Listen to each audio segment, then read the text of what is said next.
magazine ndiye magazine picture magazines ari magazine angu ikona nyora tsamba dzangu unonyora ntsambedzi ndinonyora vasikana unasikana unganodana so pane two asava master wandana nani sanda vaendesera master ndana nani wana Silvia mwana zitatenda tipe tsamba choneka kwanyora timbeona pairi pachito passport buchinura wakanyora deri kantu kunyera iyoyo manje pairi chaiko ndigone kunoti ndakaisa nokunyora ndichingoisa inini sekuru kwandaindofamba kwandakamboenda kumunenganga yachakarapa hanzvadzi yangu akatanga kupenga nababa namai akanditi ndine mudzimu saka ndizoti chokwadi mwaipanochakubatsirai saka tiri papo amai ndofunga chokwadi machinzwa ichi sekuru kanengo vari vana vanhu vabata dare munoti kudina sekurina inini ndaitombo ipapo ndaitopenga ndekuti zvese zvinoitwa saka mese mangopenga muchanakidzere inini ndinozviziva takatozonzwa makatura vatona magazini ako hamuna zvinhu here mo zviri private usingazivi vanorasa zvinhu zviri uyatone mune zvinhu zvacho zvakaandinoona zvakaita tone mapewo zacho zvirimo iwa here uzinova yacho tone tone ngo yacho tone mafayo sungwa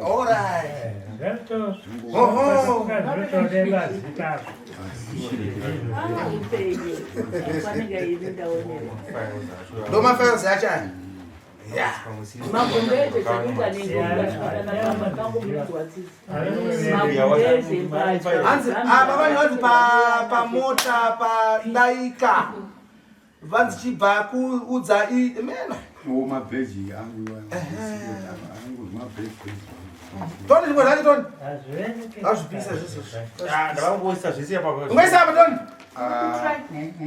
manje azvipiswe manje tazvipisa nemushonga aina chitoni mirai munzwa zvandoda kukuudzai zvandakanyora zvinhu zvandakanyora mukomo zvinotokoshesesa okay zvinokoshesesa zvinotokoshesesa wena chitoni aina zvimwe taona zvimwe zvacho magazini atamaona zvakachitangokurakidzai muchindi anogona kunyora toni futi zvimwe zvacho toni tambidze kunokiwe teka mabhiro ko ichichi chakatopina amusana chakapina icho chichinji ndiyei manje chakapina iwe payo toni mumafara acho futi saka anogara upi achirwara kudai wemafara ese zvinayako mabutse mafara ayo ngabude zvinokumaona asidzokereka andingoona zvaanofana kuita tomata madaiso tomata madzorera taisa apaira ondre apa panditi todaiswa nditi so pini yacho iyi tabatapikatipine pini yacho rine pini kana ukapinda baba andingoona magazini yokurangidzana mungona ndipo tutani mamwe acho rine magazini wena wese ndipe bheja chitoni nditase yese yakapera ndikutsire zvakanaka aiwa ndipe tomarongedza mama acho ana kusungu wena ndorongedza kuno ndina mapini ndinawo panapo mama acho ana kusungu wena utoni ndakukutsira achibuda ayo andikurasa wena ndipe ari peya ndipe bhegi racho kuno tipe bhegi adakubuda ari peya aiwa zvikapera namagasi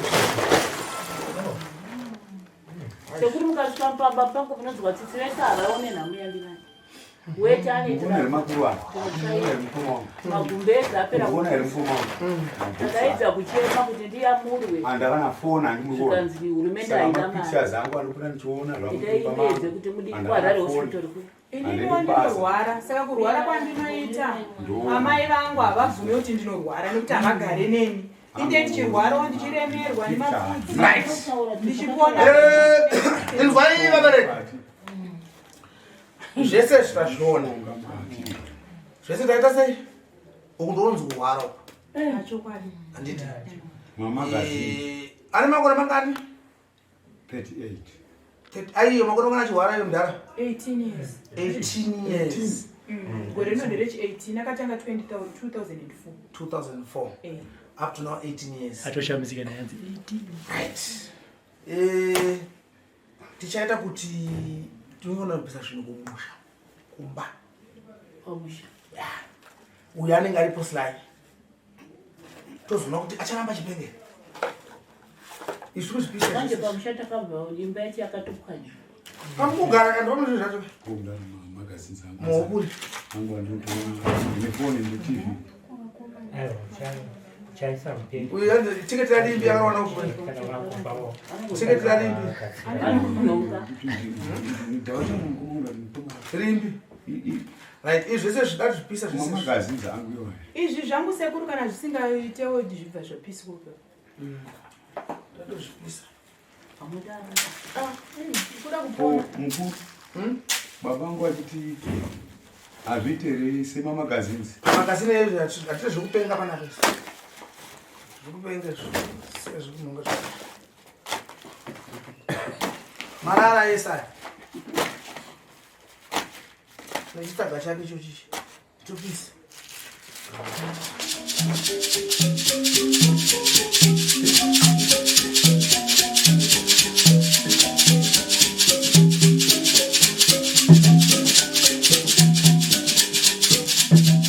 Wera mzukuru. Chawe. Antu wauya mzukuru. Bwino.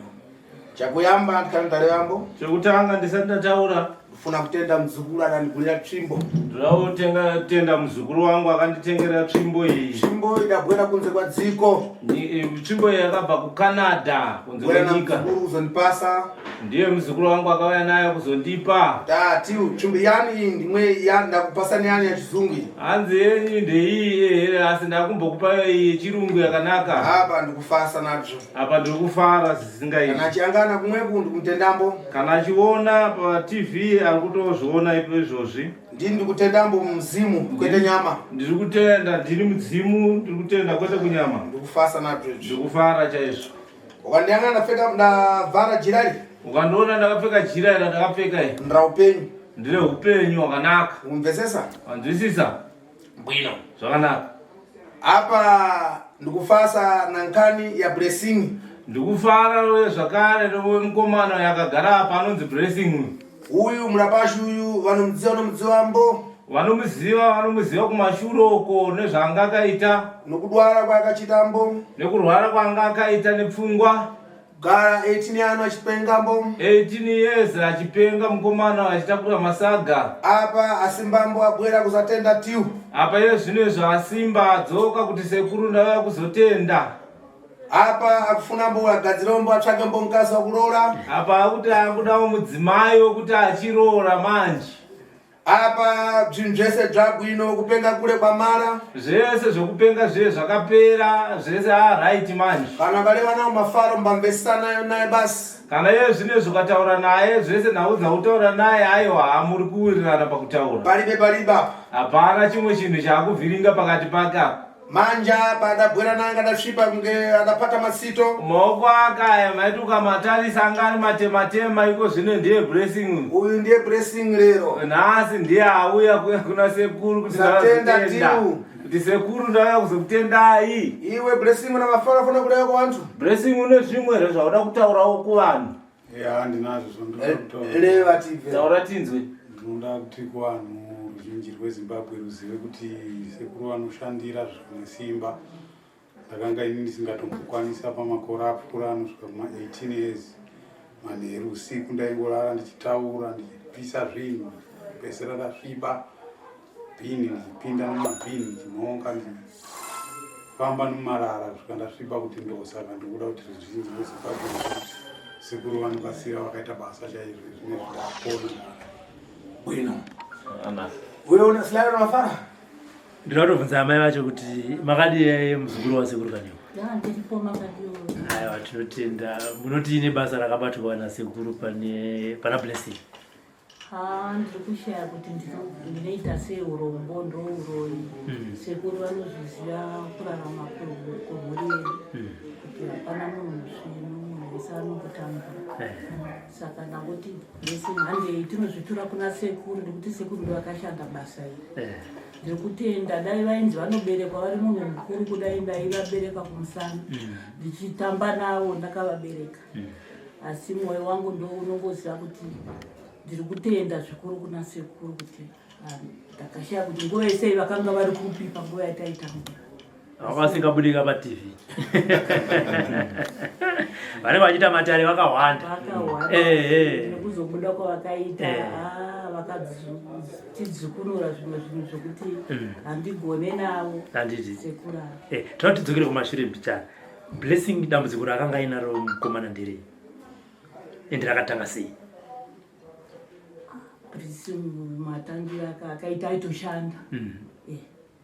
Akangouya weekend achiti ndauya weekend kuvasa imba. Saka adaro indanga ndiri mufundisi ndiri pastor. Saka kwanga kuine bedroom redu, bedroom reakomana. Saka ndakabuda nepapaseji ndobva handishedzera zvikanzi amai ndimere muri kupfuura nemudining ndikati hongu.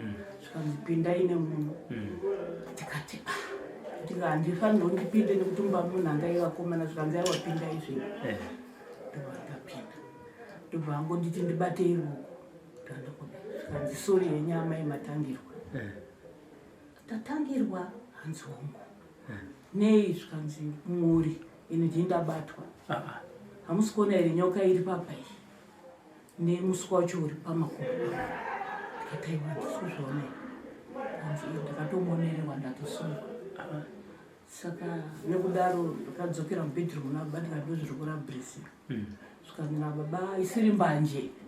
Imbanje dzavanopota vakomana zvevanorora vachiona TV kuda pamwaona nyoka dzemutv. Ndobva vadzokera havo kurara. Blessing akamuka baba akazomuka zvavo. Blessing akabva azobastofu radio iri musukuru wake. Ndobva vanoitengesa. Baba ndobva azorwadziwa. Ndobva vangoenda kumapurisa ekwarangera. Ndobva mapurisa aya auya. Ndobva vamona Blessing aripo. Mapurisa auya seita arapi. Kabva vamurova chibhakera. Ndo mazina amuri kuita. Besa. Akabva murova chibhakera. Mazina ese kuburisa ropa. Atikona ofisa ndo matongere enyamunoita. Ndobva vamusuzurudza naye. Tine pandakuzobereka kazukuru kamwana komwana kuti ndichiteera. Tikatosangana Blessing asina kana kupfeka. Kuchi hanzi amai ndizururei. Takangopinda kutori yamandazurura. Blessing kwakupinda kwakupfeka. Zvikanzi amai ndandapinda pari ndabviswa mbatya dzese. Ndandasvambaradzwa pabenchi.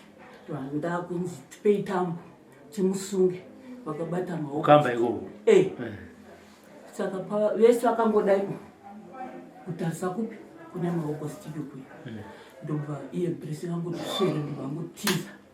Kuya kwanga kuri maprazi kuya kwanga kune masango. Saka bvangotiza nemasango.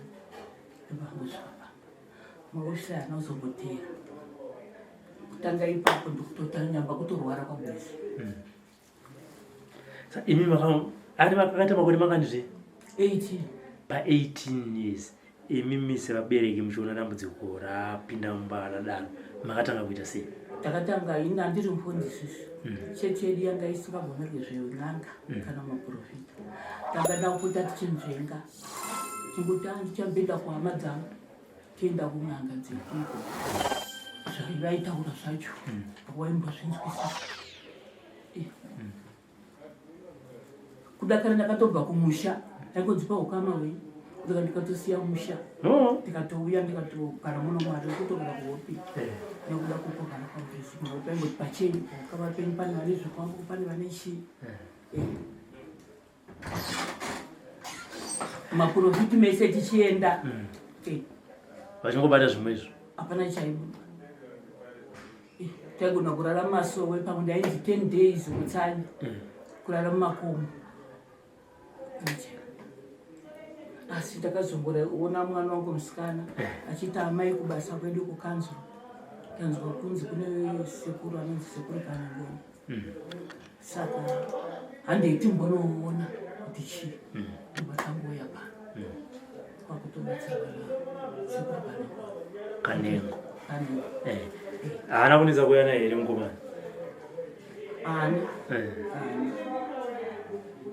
Saka muchiona vanhu kuti abalunjwa paakauya pai nepari zvinezvi nekuti paakauya neniwo ndakauya panapa ndakamuona akasviba aine chisaga chakazara mabhuku anditi atanga kubatsirwa nasekuru makazoona shanduko yacho sei kuti muone kuti blessing pfungwa dzake vakagara naye pano vakamutora kati ina handichaita kuti blessing aende kumba ndakuda kuti ndigare naye pano saka kugara naye pano kwandichaita kuti ndiite sekuti ndamupinza basa kuitira kuti afarira chinhu chokupiwa basa ndichimutambirisa mari saka blessing akafarira sekuru akamunyengetedza kuti no blessing wamushandi wangu ndokuti uchitsvaira panapa shiri pasvono ndichikupa $20 vaida kuongora njero dzake neno vakandizida kuongorora njero dzake kusanduka kwenjero dzake nechakuta ndichizomuti chienda kumba ndakupa mari ndoona kuti mari achasvika nayo kumba here ndomaitira vakaita aitosvika nayo kumba blessing manje pakutanga ngasinga aitorwa aikadwa nematsotsi mari yese vachimutorera sekuruka nengoni vamutora vakamugezesa svina yese akanga aine anga akapera ari mabhonzo ega pasisina kuti pachine upenyu hwomunhu nekuti vanhu vese vatanga vatinavo kunharaunda ikoko vakangangoti muri kuona usesa blessing hwopenyu apasisina ine ndokuti hapana zvaningaiti saka sekuti kanengoni vakamutora vakamugeresa musoro ndembu vakamugeza vakamutengera mbatya vakamupfekedza kumbira kumakumbo musoro kusvika kumakumbo sekuru kana padaro ndokutanga mandikusanga ndikupfungwa dzake vachiona kuti amusesa ndokubva tavaudza isika sekuru blessing ari kubhanwa doro aibva atenga kastraight obva atozvitira tsvina mukuruka saka sekuru kanengo ndobva vatozva ndakuita ini zvekuti inini ndakukupai mari ndinge chitambesa blessing saka inini baipohwa inini mari nasekuru blessing handaimuudza nekuti ndakaiziva kuti ndikatomuudza ndinotopondwa naye nekuti manhasi akutoti kuna sekuru hamuna kundipa mari yangu asi mari ndimaipiwa zvinyi ndaitopiwa asi manje ndo zvaizoitika saka kusvikira bridge sekuru kanengoni vaiti musuku ndobva iye atiza manje akati sekuru hausi kundipa mari ndakuenda kumba ndobva auya kumba saka sekuru ine vakanditi muzukuru unopota uchiuya kuinterview ndichikupa chi mishonga iyi imhepo iri pari saka kumahospital chakuti aimboenda kuhospital zvaishava saka vakati imhepo iri pari saka inokamuka mbichana saka iwo ukangouya kuno unotaura zvinenge zvichiitika saka blessing airera usiku achitaura usiku wese akazosvika pakusataura nekuti ainditi munomugezesa kana achiramba munoisa mumvura yamunonwa kana mvura yemunenge muchimunwa mese kana maona kuti anonoka kuya zvekuti agone kunwa mvura iyoyo munoisira musadza mumuriwo mishonga yake munomugezesa kana mbatya dzake munongodzikanda kana yeblessing asina kugeza imi mitora imvura iyo muwache mbatya dzake nemvura iyoyo pachapfeka chihembe chiyachiya chaanenge achidisa chiyachiya ari kutorapika kusvika ndione siwa kutonzwana neblessing wamuka sei tamuka iri mama baba marara sei ndiye manje ndiye apa tobva ndauya kuno kunasi mishonga yapera uri kunzwa sei muzukuru uri kuona sei muzukuru ndizvo usiku undipa mishonga ndakasvikira pakutoti inini chai ndisagone kufamba makumbo ese asaka ndakasimudzwa nasekuru pamushonga wakandizodza mishonga kundovaka yandoitora makumbo angu esa ndakutofamba. Saka inoita pakutenda ndashiya kuti ndoita sekurombo ndoita sekumusukukane. Handiti. Aiwa. Mashoko enyu mahombe kuna sekuru. Pane dzidziso yandoda kunzwa kubva kwamuri vanzvadzi. Matimi makanga muri mufundisi. Christ. Muchinorapisa blessing maitita zvekutotiza. Ende ndine chinhu chekuti nhasi muchiri munamati zvakare. Ndakazosiya chechi iyoyo ndakunamata Roman Catholic ndikachata ndikauya kuzoudza sekuru. Handiti. Aiwa. Zvekuti makabva kuchechi pandina hangu pasina zvacho kuti muchingori mukristu muchiri kunamata. Chakaita kuti muzoti hongu ndiri mufundisi. Ndinomira pamberi pevanhu ndichivaparidzira zvakare nezinyaya dzekuenda kudenga. Zvimwe dzenguva maitoparidza kuti vana sekuru ava vanoita zvechivanhu mweya yakaipa. Handiti. Asi chakazoita kuti imimi semufundisi munoti dambudziko rapinda mumba mangu kai kana neminamato kandaritadza regai ndinzvenge ndiende kunobatsirwa kuchivanhu chii. Inini vana vangu mona kumusikana iyeyo ndiye akadaro akati amai Mwari varipo atizive kuti Mwari avako. Ivo madzisvikiro edu madziteteguru edu anotoziva kuti kuna Mwari. Ivo Mwari vakatosika vanhu ivavo kuburikidza nekunamata. And kana tichinamata tinozikudza baba naamai vako kusaurayi. Anditi saka ndiwo baba takabva kuna baba naamai. Uyu Mwari takazomunzwa asi tabva kuna baba naamai. Saka imi kana vangoramba mangoti makunamata musingakoshesi ana tete huru chii nekuti iye aitombobudawo vachinzwawo. Isusu woti udiki wedu taitenda kumapira. Akati cheche nyamapinda yakukurasisai chikare chaitwa nevabereki. Ingawani maiguru vaisvikirwa wani. Saka vachienda kuchechi kwangu. Kunhasi ivi vakunzisiya imi ana taite guru venyu muchinzi radhimoni. Amai venyu vakakubirika makuti radhimoni. Amai dai mamuri vavanhu mangosuduka. Takataona zvinokomana. Masuduruka. Ngatiti nhasi mapiwa mukana madzokera kumbotaura nechaunga ichocho chamaiparidzira nenyaya dzekuenda kudenga. Unga hamusisiri mufundisi zvenyikoko asi tanzi mai vablessing chimbouyai mumboparidzirawo vanhu muchivataurira nezve ana sekuru vanobatsira mine uchapupu senge hwablessing. Maivaudza kuti chii? Pari zvino ndimboenda kunokuti vatomboda zvakadaro.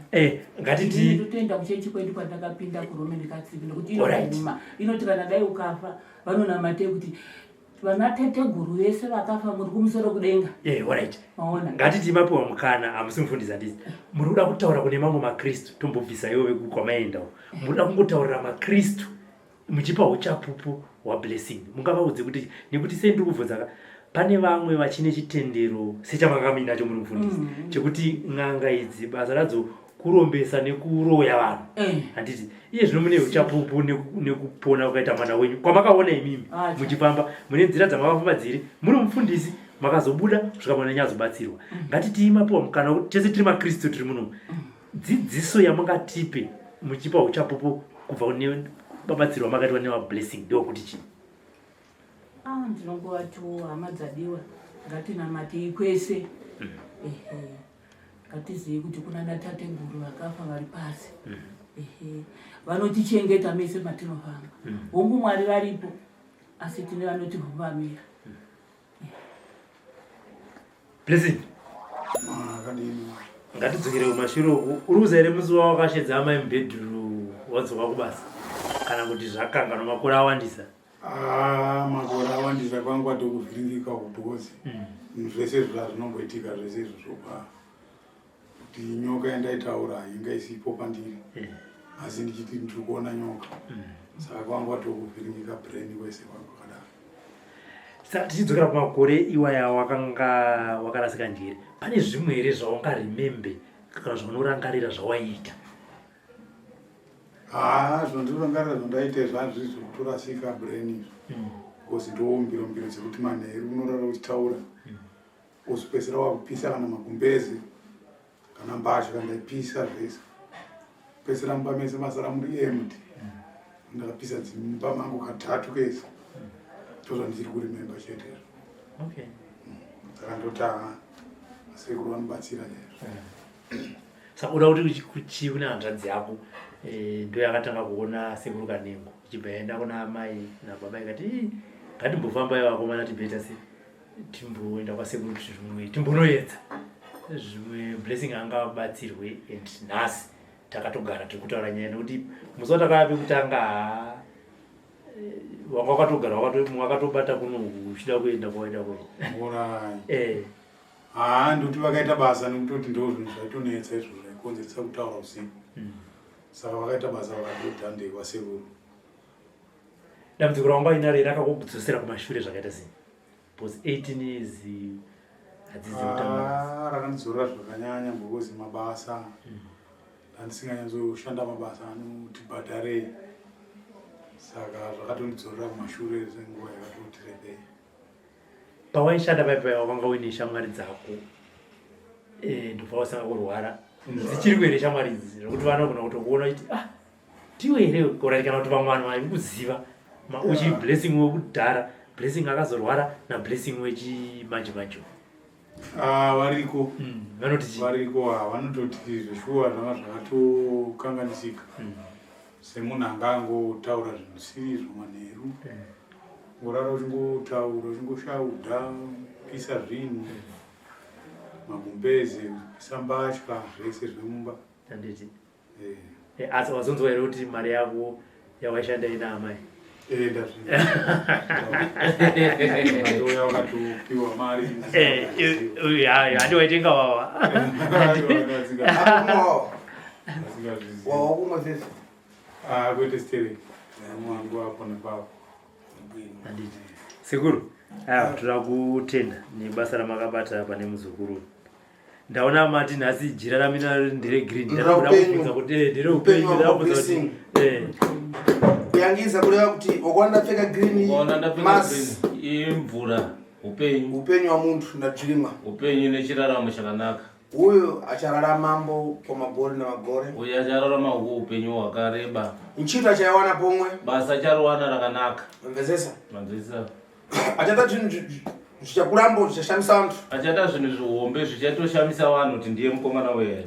Muzimu namusika vantu, mudzimu nemusika vanhu zvinoreva kuti George ndokuti muone nchito kuti kupatiwa chadidi one, ndikuti vanhu vaone kuti basa rikubatwa chokwadi chokwadi kuna sekuru. Mvezesa inkani na ina historica inyaya ine history nokuti mukomana aita nguva yakareba makore achirasika mugere panogara kukomboni kwa aindodzikanwa kwa kunzvimbo kwaanogara ikoko kwaitozikanwa mukomana nenyaya yekurwara ikoko. Iyo pomwe mavideo datenga gore rapera iyo zvakare kamera makatorawo gore rakapera mukamuona apa gore napora basi mbambo basi ayi zvine zvasimba manje ndiye mukomana wacho zvinoratidza nyika mashi kuti nchite kumenyiwa chadidi zvakuratidzawo nyika kuti aiwa basa rikuitwa nasekuru tumbesana pana munhu angachite pangani mene kuti pane mumwe angafungidzira kuti pane zvimwe zvakaitika pari blessing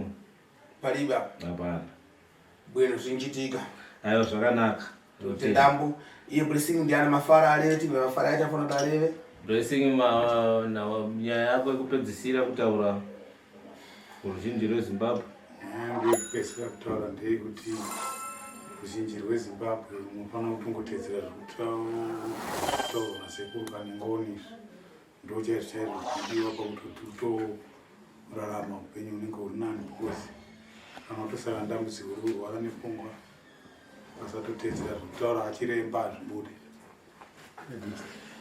Tinotenda sekuru vari kuzvinzwa.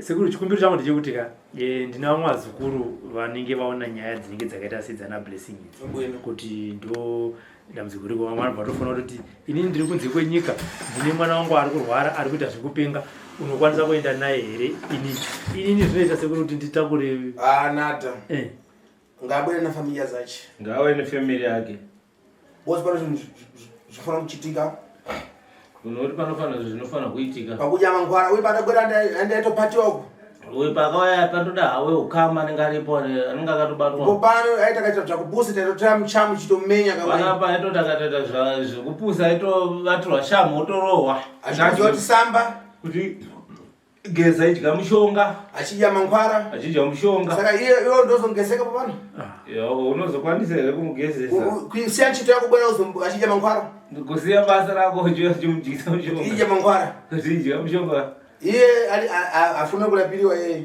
iye hafanira kulapirwa pamwe anenge ali mufundisi wa chechi anenge achinyarambo nadzo mwana anenge ali mufundisi wechechi anyara vantu anenge achinyara vanhu mafundisi ngaabwere tathandize chivantu ichi isatirombesa vantu isi mufundisi ngaawe abatsirwe panapa sekuru haaite zvekurombesa vanhu angava bhishopi anova bhishopi ngaabwere timuthandise ngaawe tingombatsira ainga kobi yake konsulta basi tomubatsira basi anesa mari yake dara apa tobva tatanga kubatsira mvezesa ndikutenda sekuru kwete yo akutuma yo urichani chake mene sekuru asakutume yo uriyani wake panoda kukama ngaabwere weka ngaawe wega mvezesa ndai sekuru ayo ndinotenda zvakandine chikumbira sekuru kuti vazukuru venyu futi vevavaka kana vachizinge vauyaka munongovabatirawo matare semabatiro amaita ablessing nevamwe zvakare vatinoburisa vaya hatizoda kuti sekuru kana tisipo moti gaga vozotanga kugunun'una bhozi vanoti zvakaitika panyaya yablessing izvezvi zvakaitika panyaya yamonalisa zvezvi zvakaitika panyaya yapatience ndo zvandinoda kuti zvinoitwa padarechi